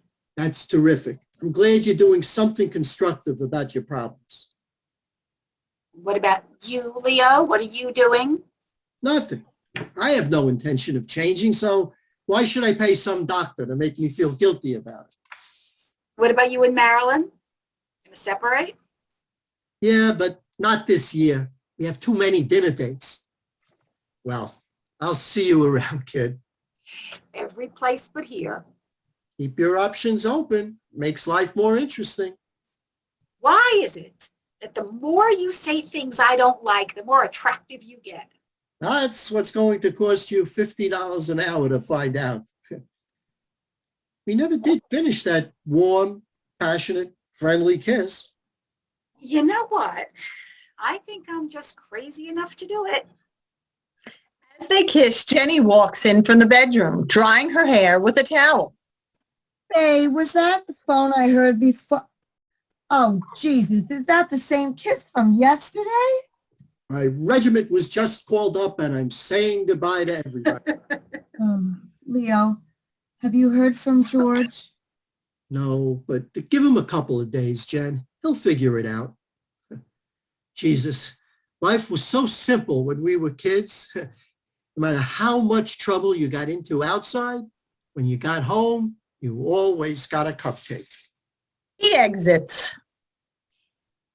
Jenny, I feel so foolish. You hate me. I could never hate you. Faye, why did you pick Leo?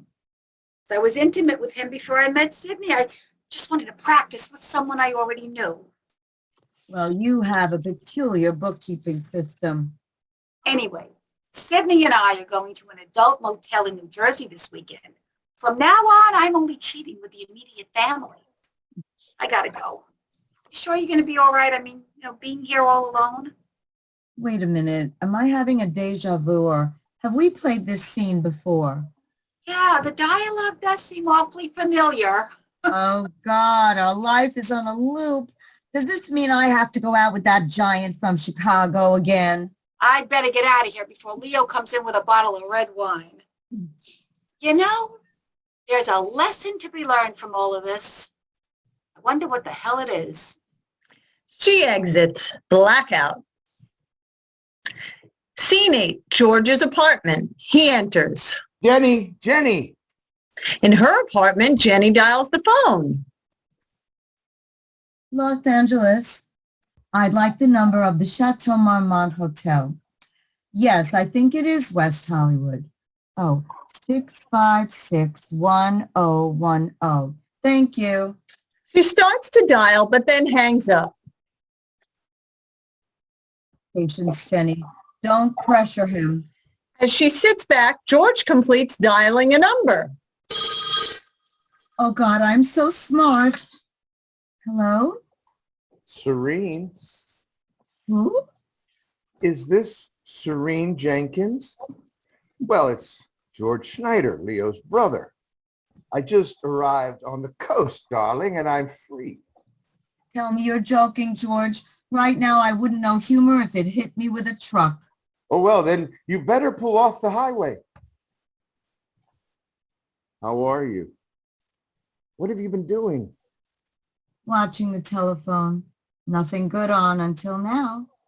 How's the weather there? George looks around his apartment. Oh, about 84 degrees, a little humid. Same here. How are you, George? Dumb. Oh, dummy.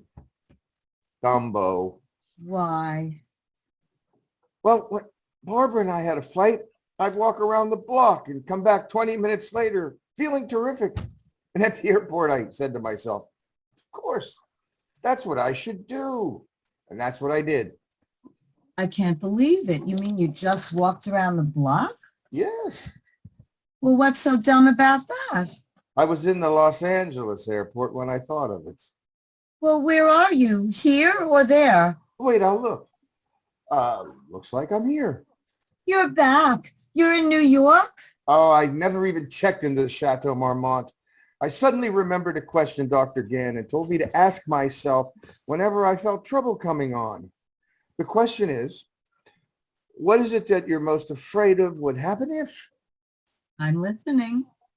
So I said to myself, George, what is the thing you're most afraid of would happen if you went back to New York, to Jenny, started your life all over again? And the answer was so simple. I'd be happy. I've stared happiness in the face, Jenny, and I embrace it. Oh, George, you got any left to embrace me? From here? Oh, no, you'd need one of those long-arm fellas for that. Well, what are we waiting for? Your place or mine? Neither.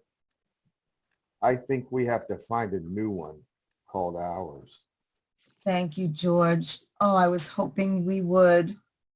Thus, feeling every bit as good about me as you do about you, I finished the last chapter of the book on the plane. I got it with me. You want to hear it? The dedication? Yes, George. Are you ready? Hmm. Falling into Place by George Schneider.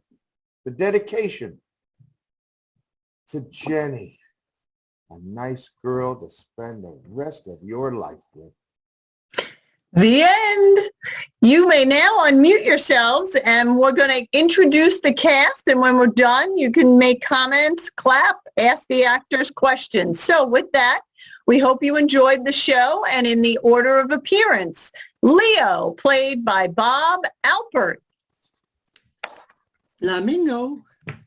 George, played by Nick Mervosh. Hello, everybody. Faye, played by Ann Bass, who is also our show's director. Hi, everybody. Thank you for coming. Jenny, played by Bobby Ruth. Hey, friends and fans. Mwah, mwah, mwah. And our wonderful narrator, Linda Sion. We hope you enjoyed the show. Hopefully you have some questions or comments for the actors. Feel free to ask and talk now. You could throw Rotten Tomatoes virtually. You'd have to unmute yourself, though, and turn your camera on. Well, we can't turn the camera on because the host has stopped it. I see. Oh, host, undo that. I didn't know that there was such a thing as not being able to turn your camera on. Camera's on. I don't know. Who can't turn But their camera on? Just go to where the little camera is next to the mute button and just click on it. No, the host has, okay, now we can start it. So, There we go. Larry, Larry Bloom, I saw your hand go up in the middle of the show. I know. What And I could happened? not answer your question. Because we Well, no, okay. I was happy to see the show. I thought that for a first time, a great job, a lot of energy and enthusiasm. I was very, very pleased and happy to see it. My friend Bob did a nice job as one of the characters. That's Leo. Yes, he was one. Leo, yes. Except they screwed up the monologue. Kisses Oh, well, you were too. beautiful, man. Beautiful. Virtually kisses well. Virtual. I'm sending kisses to the whole cast virtually. Thank you. Okay. man. I'm Larry's a receiving. wonderful director in his own right, if you've ever seen Larry Bloom shows. No, Retired. I haven't. I He's hope you- retired now, but Larry directed me in many shows. Wow. Yes, and it was fun. He's a great actor. I noticed. Thank you. Anybody else have anything they'd like to say? A wonderful performance as always. Thank you. Anybody want to ask any questions about what's it like to do virtual performances or anything? Well, we enjoyed the show more than expected. It took a little bit of adjustment to the Zoom format, but pretty quickly we got into it, and it was very well done. So thank you very much. Oh, Thank you. Thank you. I think I enjoyed it more than when I saw it in '78 with Judd Hirsch. Wow. Thank you. I think it was wonderful. And Wow. Okay. I won't tell Judd Hirsch. He'll be crushed. when the performer would come on the screen, there's a button that you click that you fill up the whole screen with the face of the performer. Right? Yeah, that's the what do they call that? Speaker view? Speaker view, yeah. view. I have a question. Otherwise the audience is in the same size box as the actors, and it's kind of hard to figure out who's talking. So I have a question. I'm cousins with Robert or Bob. So wonderful to see you. How did the actors feel not being able to have eye contact or connection with their folks? Because some of this was real intimate, right? So anyone Yeah. on Can I that? just answer that before they respond? So I made sure that we had a rehearsal at my house. Even knowing that it was going to be on Zoom, I made sure that we had a rehearsal at my house, before we actually did the Zoom rehearsals, so they would have experience interacting in person. But I have to say, and I'm just going to embarrass Bobby Ruth a little bit, she was not there at that rehearsal. She came on she replaced somebody else in the cast who unfortunately had a death in the family, and I think she did a fabulous job. Not that the other actors did not, but I want to call her out. She never had the opportunity to rehearse with us in person. But the only thing is that I did this show in person with Nick as George, and I was Jenny, about 2.5 years ago through Ann. Ann was our director. No, you weren't our director, but it was her group. Alice was. Right, Alice. And we were in person at the Massapequa Library, and I have a really long memory. So for me, knowing that I was playing opposite the same person that I was with, I had this sense memory. And I will tell you, the funniest thing is, when you're looking in the eyes of the other person, you can't look on your screen and look at him. You have to look in the camera on your screen. So it's an interesting thing that you have to do, because you have to look at that little light and pretend that you're looking in the eyes of the other person. That is so interesting, because I have noticed that when I look in the eyes, it looks like I'm looking down, because I need to look at. I never knew that. You need to look in that little Are light. you director, ladies and gentlemen? And it was difficult, but you get used to it after a while. And you can also see peripherally. I could see, George and the rest of my vision, and so you kind of go back and forth. But Yeah, Bonnie, because we do see the last person that spoke. If you're on speaker view, you're only seeing the speaker, but the speaker is seeing the last person that spoke. Sometimes it's a little weird when Linda's got to do a little narration in the middle, because there's action, and then all of a sudden we're not seeing the person that speaking to. We're seeing Linda, but it works. Yeah. Can I ask the audience a But question? without me, of course, the whole thing would fall apart. So, you know. Can I just ask you a question? We put the narrator in there to just kind of tell you what the action would be if we were on stage. Were you able to visualize things because there was a narrator? Yes. It helped you do that? Yes, definitely a lot. Yep. Thank you. Hey, I told you. Yep. I have a question. I'm also Robert, Bob's cousin. Great job, really. Everyone did an outstanding job. Did you pick this play because you thought you could adapt it to this setting, or had you picked it with the hope of doing it in person? A little of both. I also picked this play because when I was in it playing Faye 150 years ago, I did it on stage and my sheet fell off. So I wanted to be able to do the play without my sheet falling off. And there you go. Very noble reason. Honest to God, that's what happened. Thank you. Don't you feel like you should add something to the performance? Anybody else have anything? Lee, do you have anything you'd like to tell the audience about what's coming up for Massapequa? No, I don't have anything that I'd like to tell the audience about what's coming up for Massapequa, but I would like to thank you for that wonderful performance. And, you know, we all enjoyed it very much. And I have to get out of here before the library throws me out of here. Thank you for having us, Lee. Thank you for having us. Thank you to the library for having us. Thanks again. We have to end the meeting then. Let's applaud. Come on. Wonderful. Beautiful. Shout out to Massapequa. Everybody. You lived there for decades. You love Massapequa. Massapequa. Massapequa loves you. We're so glad. We're so glad. Wonderful. All right, We're glad to actors, serve the we'll community. be in touch. All right. Okay. Bye. Okay, bye-bye. Okay. Thanks.